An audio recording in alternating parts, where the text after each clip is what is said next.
gonna be an easier setup for the side of SGD. Fatal Links, followed by the Falling Star Moon to really contain, followed again, or maybe the Jawhead's, ejector right there, just to really, clean it up. But for the side of Blacklist, Kaja here being most efficient, if ever, so they managed to pin down either the Rafaela or the Claude. Because if you're going to pin down the other three, they could still have that shot into really escaping. And based on to the overall draft of Blacklist, they don't really have that super mobility to really back it up, if ever, so that their victim manages to escape. You know what I mean? That's also what I'm thinking about, because you don't want to pull Toshi, you don't want to pull Haze. So Kenji is gonna be super vulnerable if you can find Kenji on his own. Same with obviously Hajizi. The thing is, will that happen? That is my thinking here. Because we've already seen that SGD Omega is giving a lot of space in terms of the Claude right here, and the Rafaela really has that good harassing potential, and I don't think within the later minutes of the game, this Rafael is going to go alone, because I'm pretty sure that this is going to be aided up whenever they will be starting skirmishes fights or team fights per se.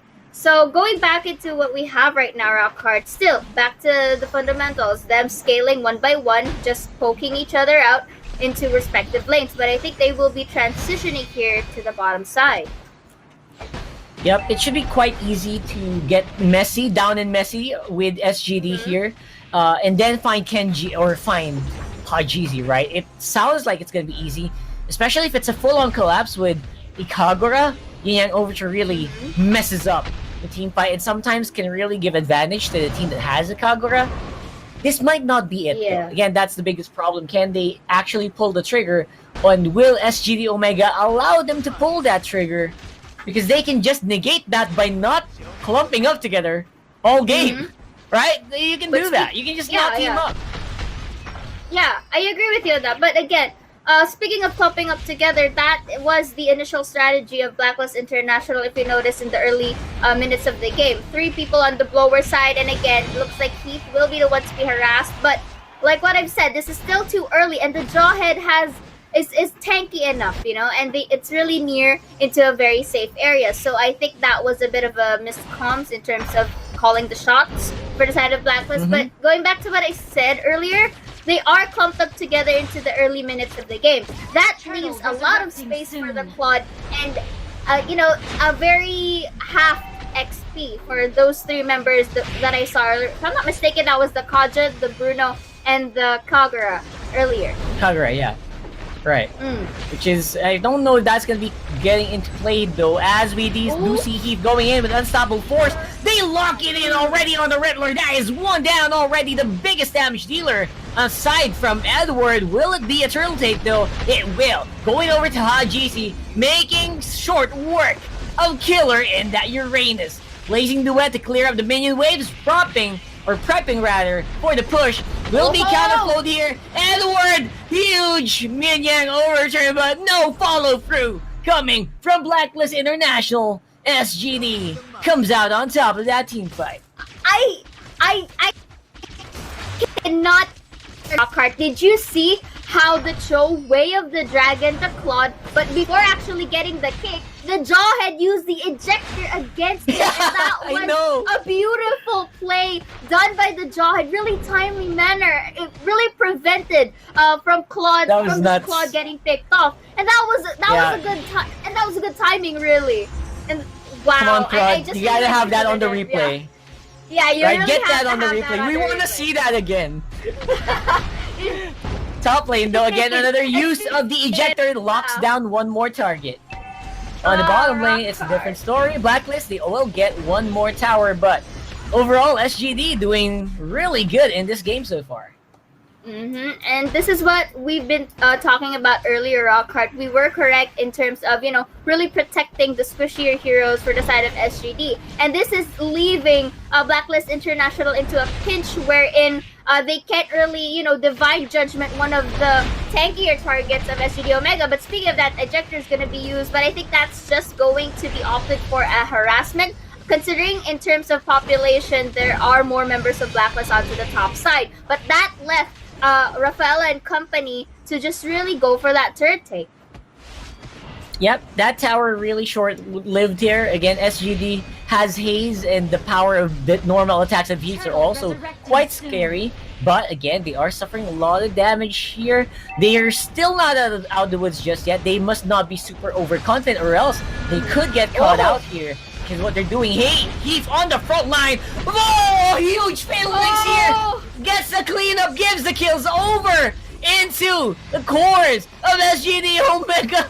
Oh man, Blacklist International now bound and bruised here by SGD. Blacklist, they are now nowhere to be seen on the map. That is beautiful teamwork there from SGD. Wow. See, this is what I've been referring to earlier. You get Jawhead gets an ejector. Okay, this is the replay right now. They will be ejected, the game overturned, but the Fatal Links will be there accompanied by the Blazing Duet. And that is what you have to really avoid when you're really facing this sort of lineup. That was a beautiful cleanup. That's what I say. I think one of the most cleanest setups that we have when we see SGD Omega utilize this. But again, going back to the points that I said earlier, this is what makes them scary. Because the moment you get pinned down by the Jawhead, follow it with the Fatal Links, because for sure there will be aid when someone gets ejected from the side of Blacklist, right? Once you get Fatal Linked, it will be aided up with the Falling Storm to immobilize you and just have that Blazing Duet to just really clean it up. And that is the threat level that these three could really get. And this is what we're seeing right now again for the second time around. But the Divine Judgment will be used to really prevent that setup from happening. Okay, a little bit of overconfidence, I would say. They did not really need to take that. No minions were nearby as well, so they probably wouldn't have transitioned that into a clean push anyway. But still, we were talking about how easy it is for SGD Omega to just really layer all the crowd control alongside Heath, alongside Haze. And they did that earlier. And the pickoff that we're talking about, kill onto Kenji, that might be a super critical turning point. However, Toshi takes it back here with a kill on the Aqua. And again, Ejector will be used to pin down the killer right here. Hajizu will be using his kits, but I think he manages to go on a safer distance. And of course, objective-wise, SGD would still be sticking into this turtle take, really securing that and not leaving any room for resources against Blacklist. Yeah, because Blacklist, obviously, all they can do here is just cower in the jungle while being hunted down by SGD Omega. And I think they do have a little bit of sixth sense going in here. And Honda B is going to be the first one here to see the power of Haze onto that awesome Atlas. Again, the reason why you guys were really turned around here is because of the Atlas on the predictions. That is absolutely coming true right now.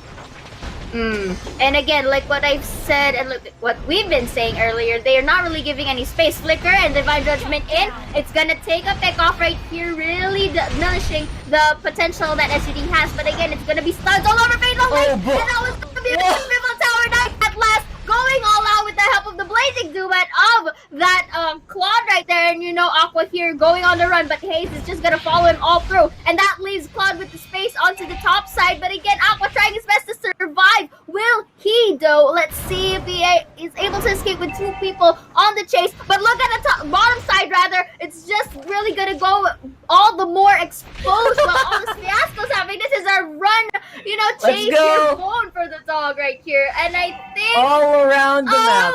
Okay. I thought Aqua was gonna pull off some crazy shenanigans there. Apparently that was all the skills he had. Oh man, was that all worth it? I'm not sure, probably. They probably saved their base overall. But Hajizi is still able to get the bottom lane tower over at SGD. Again, with the help of all the supports here. Mid lane might be the next target. Fully buffed up, fully stacked up. Hajizi 2-0-6. Golden Staff just getting completed. That might be the nail in the coffin right there. The trio that's needed for a Claude to be super powerful is already locked in. Indeed. I mean, we've seen earlier that ring around the rosies to the map. It could have been worth it if his other members were alive and actually going for a pick-off or defending. But then again, going back right here into our games right now, SGD just abusing the map control that they have, going in for the Lord before going anywhere else. And the problem here for Blacklist International is that, okay, sure, the Kagura has the damage. She has that, especially when the Yin Yang Overturn is going into play. But the problem is they can't get a good setup. Why? Because they lack the initiator. Okay, you have the Cho with the Way of the Dragon, but where's the follow-up? Because the thing is, the Kaguras should be into the back lines to avoid getting picked off. And that is what SGD is abusing right now. Yeah, and overall, the abuse on the lack of initiation for Blacklist International, they have that Kaja Divine Judgment. They can't use it. You have a Yin Yang Overtone, which possibly could still be fatal to SGD, but there is no opportunity to use, to press that button to get into the team fight. And overall, Blacklist, they're waiting and waiting and waiting, but SGD, I don't think they're gonna give it. Yeah, because the more they wait, the more resources that SGD will just really go for the taking, you know? And like what we've been mentioning earlier, okay, the Kagura has damage, it goes for the Yang Overturn, but is denied by the Atlas's Fatal Links. And that is the thing that makes SGD really lethal. And by lethal, just looking at the pressure that SGD is inflicting on to Blacklist right now, I think it's gonna be over real soon. Yeah, I think that might be the case here. Lord will go down, but there are no more inhibitors. Let's go! One more smackdown into the back line, but looks like not gonna be enough to wipe him out just yet. Blacklist, they are able to take down 2 members here of SGD. Will the remaining members go for the coming team fight? I don't think so. They are able to defend in the last minute, but Hajizi, he's still alive. Goes for the BMI going now. Will he spot by Honda Beast? Will this be a kill? The Honda Beast, he sees the image, but will not be taken onto the bait. Wow, Blacklist, they're able to pick up a team fight at least. Barely, actually, because you have to take note, though, during that team fight, the Claude was, still not into the vicinity. And for the side of the Kaja into the Blacklist, that was a good call, not really entering to Claude, because you'll give him another free gold for the taking. And going back to that fight earlier, you have to take note as well that even though it was a good defense for the side of Blacklist, Claude was not there. You have to put into the question, what if he was, right? Absolutely. Like right now, full item Claude. Like, oh my god, you better be careful, right? A big leaps and bounds different from the place Riddler is right now. 5,000 gold to be exact. But that will be a pickoff, possibly. But again, no damage output available yet. The Blacklist, everyone is scattered all around the map. And it looks like Hajizi gonna be in the middle of the fight this time. No more leaving his teammates and giving all the kills over to SGD. I think, come on, I think it should be, a little blunder there by KG. Does not matter in the end. They will go for the big well take. And the kill goes over to support. The win goes over to SGD.